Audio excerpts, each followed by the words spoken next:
of it, that settlement portion of it, how much they might or might not take as a cushion. I understand there's some leeway there, or there's a limit to the amount that they can scoop. Right. And there's other things, too, that you might want to explain to you. There's a truth in lending statement that comes out. And I had a client recently with a refinance. Usually it's a bank with a bank officer who does the closing, so there's no attorney involved. You go to the bank and they have you sign all the paperwork. So this client actually had me read all the documents that he was signing before he signed them, which was a good idea. And he had a big question on the truth in lending. He said that, I thought I was getting a 4.75 fixed rate for 20 years or 15 years.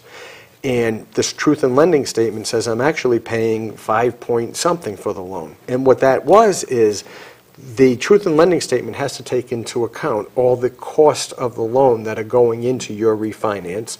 And the note that controls the interest, the promissory note, did say the correct interest rate and the term. So that's what his note was charging him, and he was correct. That's what he was paying for interest on the note.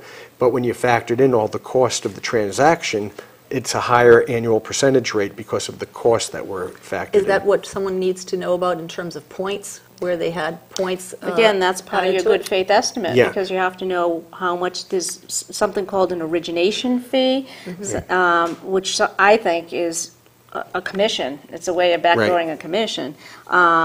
Points, they'll charge points. How many points? They take 1 or 2% of the value or the amount of the mortgage. Points can also be called a discount fee. Yeah. Because points are prepaid interest. Yeah. And so what you're saying is, give me 1 point, the bank says, and I'll charge you 4.75% for the loan instead of 5 or whatever number it might have been.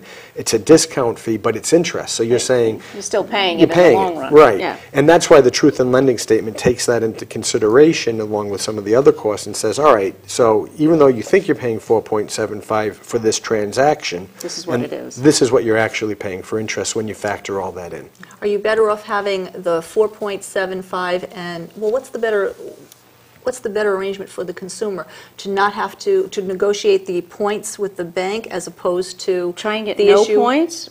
Whatever's going to be rate? more beneficial to the person. It comes down to a couple of factors. The Sure. term of the loan. The affordability. Yeah. Now, if you have a lower interest rate, and what the truth in lending statement will tell you is, here's how much interest you're going to pay over the course of the life of this loan. If you keep the house for 30 years, and it's a 30-year loan. 30. And then people look at that, and that can be staggering. I'm paying twice as much than I borrowed on a 30-year loan you may be. So the answer to that question really is, look at your own finances and say, well, if I pay for the points out of the closing, and then this is what it's going to cost me a month, and that's well within my affordability, that's what you have to factor in. That's not a legal issue, that's a financial issue. As part of the special information booklet, there actually is a new form that determines what your affordability is. So that's in the booklet. That's yeah, helpful. it's kind of like an income and expense form, and you get a bottom line out of it. That way that you yourself can look at it and say, yeah, I can work on this payment. And again, the internet, they have mortgage calculators everywhere. Right. Just put in the number, put in the interest rate, and then that will tell you what your payment is. It really is a good point, because you can put it in with a calculator and say, no points, da-da-da-da, here's what the payment would be. This is with the interest being reduced, and I'm paying this much up front. So you can sit down and calculate out financially how it affects you. Yeah. Interestingly, when you refer to that good faith estimate of what the settlement costs are going to be, I understand that even though they want to list what the charges are, what they're anticipated, they may not always know what they're totally going to be until it gets closer to that time. I understand that you as a consumer have a day or so that you're supposed to be having that paper finished, finalized, and known in advance. You're talking about the HUD statement, the Yes, settlement the HUD statement. one. So that's that real long statement with all the columns and lines on there. Are most people going to do that, Jackie? Well, I can tell you personally, I've represented sellers, I've represented buyers. Every time I call a title company, I ask for the HUD at least one day in advance. People don't ask for it. They go to closing and they look at the HUD and they say, surprise, surprise, what's this? Why am I paying $15,000 in closing costs? I always ask for it. RESPA mandates that you are entitled to get a copy of your settlement statement within 24 hours of servicing the loan. Now, a few years ago, when the housing market was in its heyday, what was happening is these title companies were just throwing loans like it was They were just Going out of style. They were going out of style. So it would take weeks and weeks and weeks to get a settlement statement, and it was a push for the title company to get a HUD statement. If you didn't ask for it, they weren't going to give it to you. I always Right. asked for them. And you know what I think about good faith estimates. However, Yeah. that aside, the new HUD form, as I understand it, actually will compare what you actually were charged with what the good faith estimate said you should be charged. And if it exceeds it, then the borrower has a right to a refund. Right. Well, good faith estimate sounds like it's a good thing. From what I had read and doing a little investigation here, it once was one page, now it's become 3 or 4. Yeah. Why has that become so unwieldy now? Well, I think the more information, the better for the consumer. Right. If Yeah. they're reading it, or I have to hire a lawyer, I guess, to make sure that it's read Well, and either way, sorted but through. it does give you more information. That's the whole idea of it, is give you as much information going in as you can. One other point we probably should make is refinances are different than buying a house and closing on it, because you also have a 3-day right of rescission where you can say, I've looked at all this stuff, I'm thinking about it, I don't want to refinance, and cancel the whole deal. Yeah. You can't do that with your Closing on a new purchase. On a new purchase.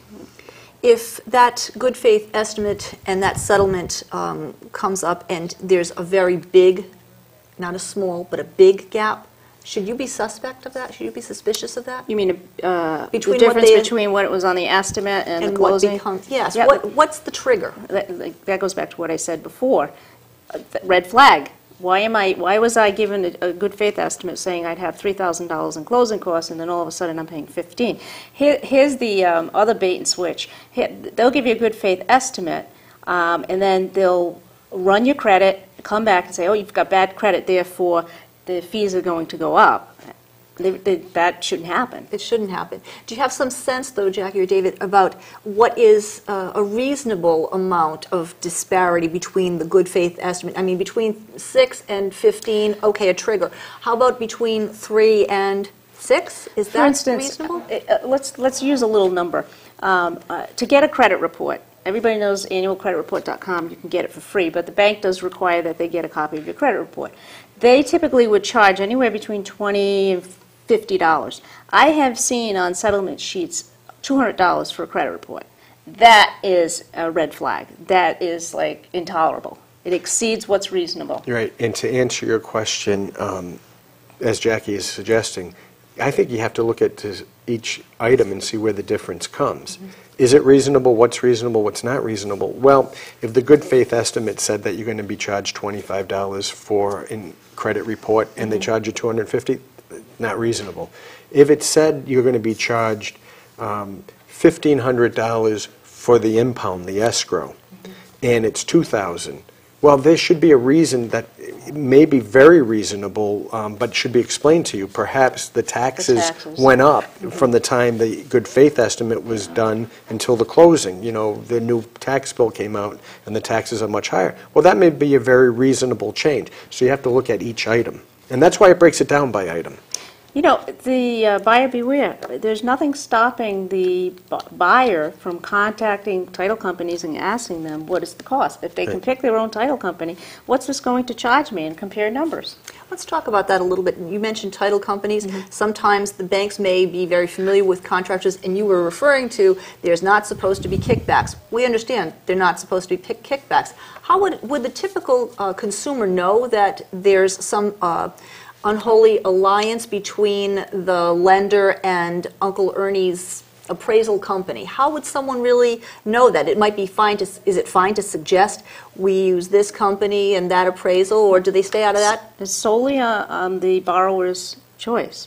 If they start referring you to Uncle Tony's title company or appraisal service, then again you've got a problem, because now you're violating the act. That was the sole purpose of the act. Right. And it happens. It does happen. They have to give you disclosure if there's a connection. That's part of your booklet. The affiliated business arrangement disclosure. Exactly, And they're that's what it supposed is. to be. Now, it does make sense that they may have a list of people who you could use. If the bank or the company suggests 3 or 4, then it's no longer an alliance or a kickback, or might it still be? You know, the Affiliated Business Association